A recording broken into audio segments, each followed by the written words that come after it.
In this video, we're going to start talking about the account screen. And at first glance, the account screen is relatively straightforward. You got a profile image, you've got an email, you've got a username, you've got the option to update it, change the password, and display some friends.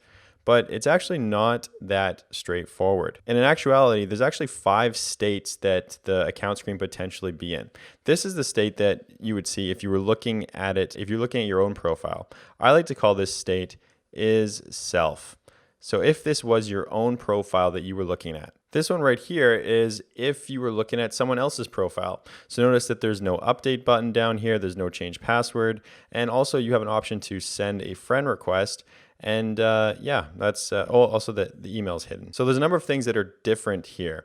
And this is only one other state that is possible. So basically, if it's not your own profile, and then the question becomes, it is friend. So like, is this a friend? Are you guys friends or not? And then if you aren't friends, there's a number of other states that come up that are even between that. Now that's all I'm going to talk about, these different states for now, because there's not really any point in really getting into the nitty gritty stuff until we actually build the friend system. Because right now we don't have a way to like add friends, cancel friend requests, send friend requests, any of that stuff. So right now I just kind of wanted to give you a little bit of an introduction to this friend system that we're going to be implementing. But for now, really the only 2 states that we have to worry about is, are you looking at your own profile or are you looking at somebody else's profile? Those are the only 2 states that we care about at this point in development. Okay, so let's start building the account screen. And remember, there's 2 states that we need to worry about. Now, because we are going to be building some HTML, first we're going to start with copy pasting some HTML in. So we're going to go into templates, go into account, and create a HTML file called account.html. So let's go back to Sublime Text, go to account, go to templates, right click, go to new file, and press Control S and call it account.html. Now let's go back to that code. And of course, there's links down below. As always, there's links down below to all the changes that I make in the video. Now I'm going to highlight all this HTML. Thank God I don't have to write this out. By the way, don't panic if you see some of this JavaScript and these include things.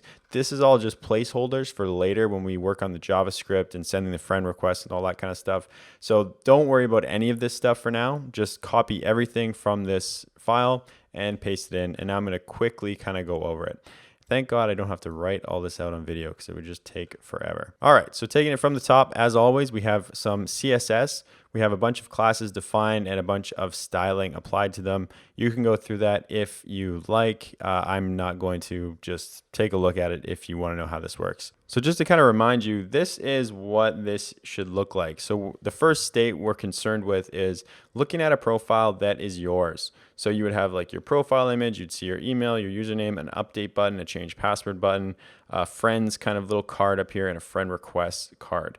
All of this stuff is what you should see if you're looking at your own profile. By the way, if you were wondering how I was able to draw on the monitor, I have this really cool monitor that I can, just a standard monitor, but you can actually draw on it. And it comes with this really cool pen.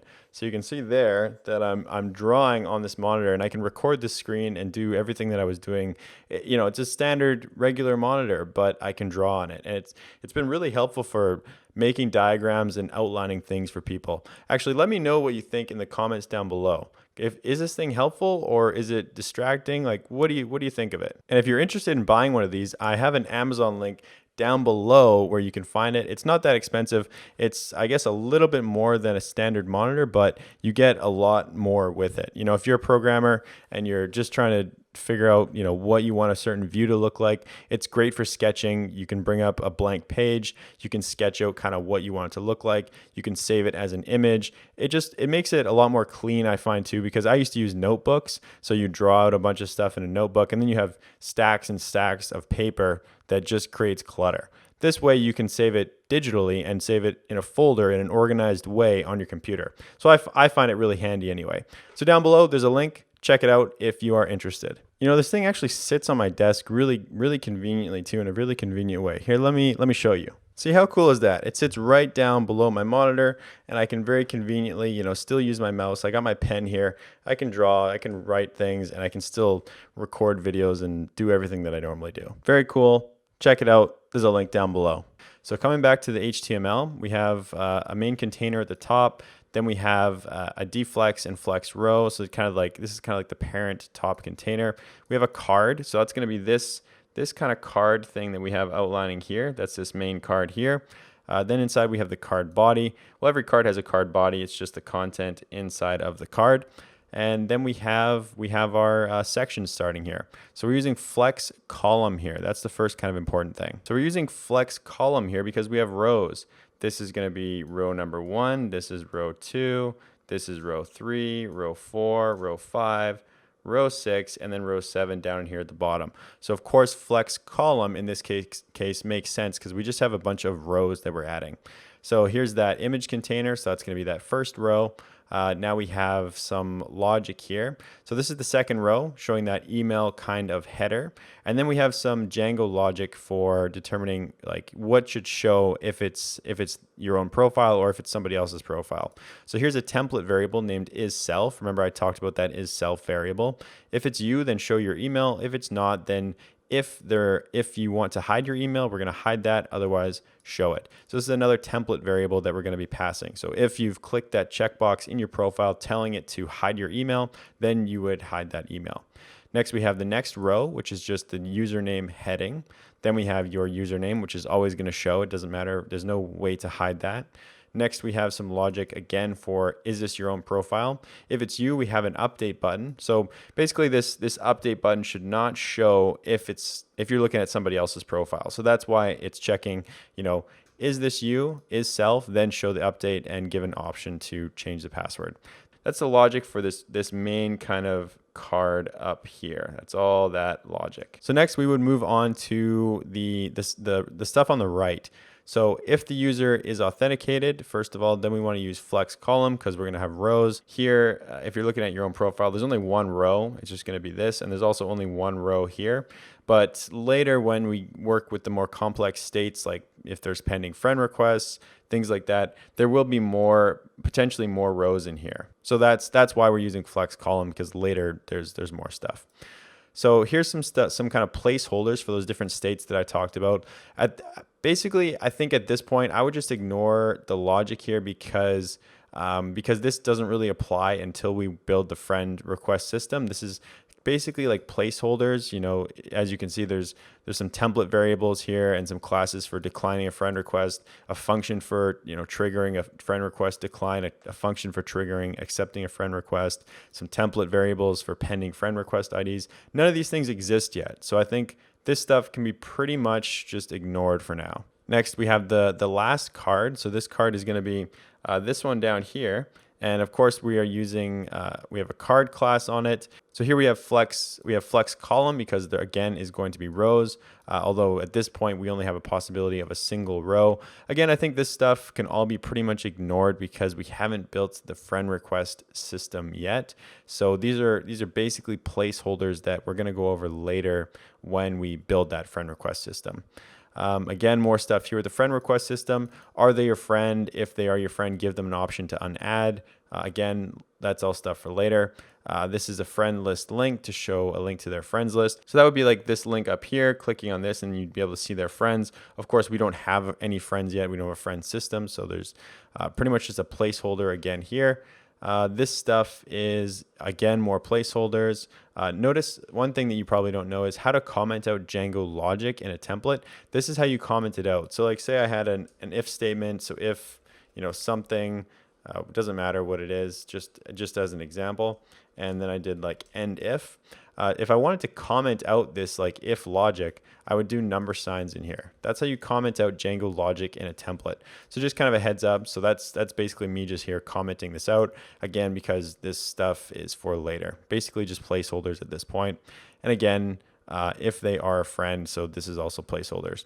And then all this JavaScript, don't worry about this either, because again, placeholders for the friend system. So all these functions are commented out. They do nothing because these are all functions that are going to be imported from these templates, which look, they're all commented out. These aren't going to do anything. These are all placeholders that we're going to bring in when we bring the friend system on board. So in essence, really the only thing that you need to know about this whole view is kind of just this first card. This first card here, where on the view we have the profile image, email address, username. This is the only thing that you need to worry about for this view basically right now, and how this is set up.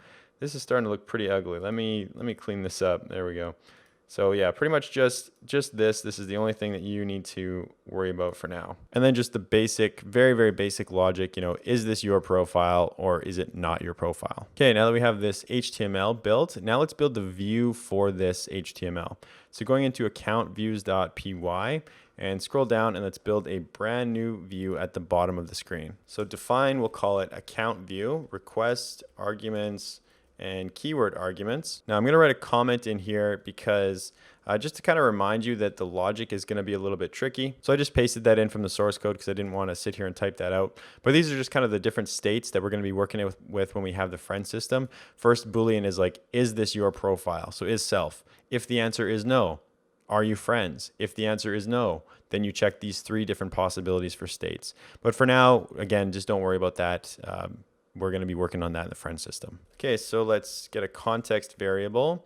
Now the first thing is, let's get the user ID. User ID equals keyword arguments dot get user ID. So what I'm doing here is I'm getting the user ID from the URL. So if you take a look at openapi.xyz, notice the URL is account and then their user ID. So if I visited another account, I would use the primary key for that account to search it. So account 2 would be user with primary key 2. Notice it takes me to their profile. So that's how we're selecting, we're going to find the user whose profile we're going to be looking at. So we get the keyword arguments from the URL. Now I want to find that account. So try accept, and inside of here, what I want to do is go account equals account.objects.get. The primary key is going to equal the user ID. Now, if I can't find that account, so you can do account.does-not-exist. If that is the case, then we have a problem. We want to return some kind of an error. So I can do HTTP response. You could say that user doesn't exist. You could say something went wrong. It doesn't matter. Whatever kind of information you want to return to the user. But if you can find the account, so if the account does exist, then we know that we can actually view their profile. So I can do ID is going to be the first parameter, account.id, then context and username. That'll be the second one that comes through. Account.username. I'm going to copy that line again, and this one's going to be email. So email, these are all the variables that I'm going to pass to the template in case that wasn't clear. I want to pass the profile image, and you could also just pass the account object by itself. That would be totally fine. I'm just doing this to kind of give you an idea of how you can pass individual variables through the context to the view. It also just kind of looks a little nicer, I think, personally. So hide email. That should be all of the kind of user specific errors. Now I want to define some template variables. So define template variables. This would be like state template variables. So defining like, is this your profile or are you looking at somebody else's profile? And then later those 3 different states. So like, are you friends? Did you send them a friend request? Did they send you one? Did you send them one? That'll be later, but for now we'll just define some basic states. So is self will set to true. We're going to assume that you are looking at your own profile. Is friend will set to false. We'll assume that, again, you're looking at your own profile for starters. Then we're going to write some logic to determine if those are true or false and then set them accordingly. So user equals request.user. That's going to be the authenticated user, the one who's authenticated on the website. So then if user.is authenticated and user does not equal account. So in this case, what I'm saying is if the user is authenticated and the user is not looking at their own profile, then we want to do is self equals false. And we'll still use is friend equals false just because we don't have a friend system set up anyway, so it doesn't really matter for that one. Else if not user is authenticated, so is authenticated. So if they're not authenticated, again, still is self will be set to false. So 2 cases when is self will be set to false if the authenticated user is not looking at their own account or if they're not authenticated at all. Those are the 2 scenarios when is self will be false when you're not looking at your own profile. Now I want to set the template variables. So context is self and just set that equal to is self. Copy that a couple more times. Is friend. And just set that equal to is friend. And also I'm going to get the base URL because we will need that later. I can get that from the settings.py file. So if you remember inside of settings.py, so let's open this up and scroll right down to the bottom. We have this base URL object being defined here, or constant being defined. I can actually access that from the settings file. I just need to make sure that I import settings. So I can say from Django.conf import settings, and now I can access that down here just like I have. So now I want to render a view. So return render request. The template will be account.html, and then pass the context to pass all the variables that we've set to the context. And that is going to be our view. So pressing Control S on that. Now we're going to set up the URLs for this. So normally we've been going into urls.py, the kind of top level project level URLs file. But now I want to create a URLs file that's specific to the account URLs. So I want to go into account, right click, go to new file and call it urls.py. And now we're going to build this just specific for account related URLs. So from Django.urls import path, and from account.views import, I want to import that account view, and I can add a comma on there so I don't forget to do that some other time. Now this is a new Django thing. I think it was new with Django 2. You have to set an app name inside of the urls.py file that you set for specific apps. You didn't used to have to do this. I can't remember what the old Django version I was using that didn't, but anyway, I know that 2.2 needs it because we're using 2.2 and you have to set that. Now URL patterns, I can set that equal to square bracket and do path, and this path is going to be user ID. And I'm going to explain this all in just a second. I have a trailing slash, do account view, and give it a name of, a name equals view. Okay, so I can actually end this with a comma.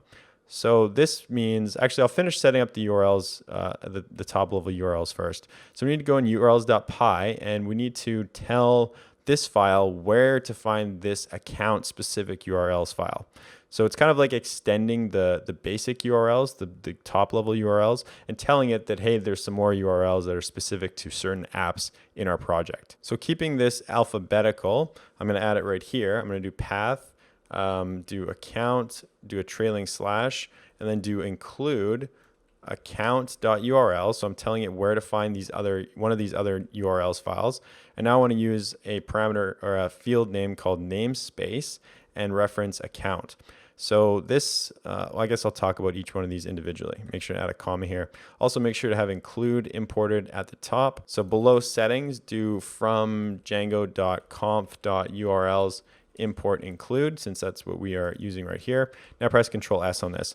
So like I said, we're telling our top level URLs file where to find other URLs files in our project. And we're giving it a path of include, telling it where that file is. So it's in our account app in the urls.py file, and it gets a namespace of account. This I'm going to come back and talk about in just a second when we actually use this, but it's sort of like the name parameter. It's for writing shortcuts, but I'm going to show you an example of that in just a sec. So now if we go to account URLs, basically this is a continuation of what we have here. So if we look at our actual website, openchat.xyz, notice the URL is account and then whatever the primary key is.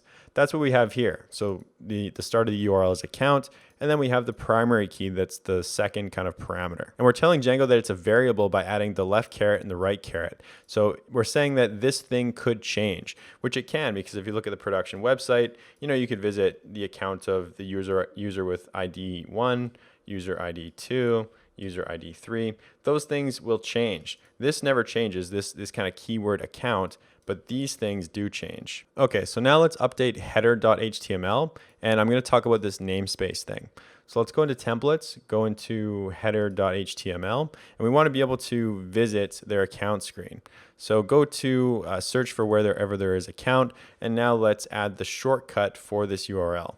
So normally what you do is you just have like a single word. Like down here you have log out, maybe you would have log in, but because we have like an extension on the URLs file, so because we have a namespace of account and then there's a separate kind of URLs file which then has a name parameter, to reference that URL I have to do account and then view. So I'm referencing the namespace here, account, and then I'm doing : view. So that's going to be the name. That's what this is right here. So it's account view, and then it's going to load this URL. And that is what we see happening here. So pressing Control S on that, and I need to look for the other one, which should be down here, pasting that in, pressing Control S, and all of these files are saved. So now we're ready to test. Okay, so let's go to our development environment, and I'm going to refresh this, and hopefully I don't get any errors, but I do get an error. Let's take a look. Looks like I have an error in the main URLs file in line 35. So that's going to be this one right here. Oh, I have my bracket in the wrong space. This bracket needs to be here. So use include, tell it where to find the URLs, and then there's the namespace. So Control S on there. Let's go to our development environment, and we get another error. So reverse for view with no arguments found. Need to pass the user ID. Right, so here in header.html, we have account view, which references account, and then view, which is the namespace. The problem here is it's saying, wait, there's a variable here, and you're not giving me a variable to use. So we have to tell it what user ID is the one that we're going to use when we access this, and we can get that from the request. So what you do is you set user ID equals to request.user.id, because the only way that the user is going to be able to see this account option is if they are authenticated. So I want to copy that, look for the other URL, so the search for account, and we got to put it in here also. So we want to tell it where to get that user ID variable. So Control S on that. Let's go to our development environment, refresh it, and there we go. So now if I click here and I go to account, that should take me to my account screen. Now this is giving me another warning because it looks like I forgot something in the view. It says name account is not defined. So if we go into views.py and we go into our account view, so this one right here, we're using the account model. We're referencing the account table here. And if I scroll up to the top, I did not import that. So I have to do from account.models import account. Now if I press save and I go back to our development environment, I refresh it. So now it's saying template does not exist, account. That is because I didn't put it inside the correct folder. So here our account.html folder is instead of templates. It needs to be inside of account. Man, I made a lot of mistakes today. Okay, so I'm going to copy all of this. I don't think I can drag that in. I'm going to go into account, new file, name this account.html, paste that in, save it. I can delete this one now because we do not need two of them. Now I'm going to go back to the development environment and try again. And there we go. We get our account screen. So a lot of issues that we had to deal with there, but it looks like that's working. So if I view my own account, I can see the update button, the change password. I can see the email, all the kind of stuff that should be here is here. Now, if I go to visit someone else's account, so if I type in like another user ID, now I'm viewing someone else's account.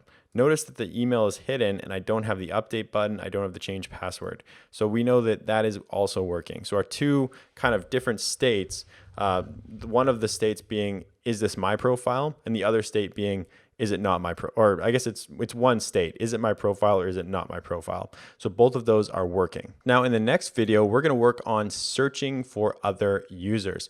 Before we can start adding friends, we need a way to be able to search for other users, because otherwise how would we send a friend request if we can't find their profile? So that's what we're going to do in the next video.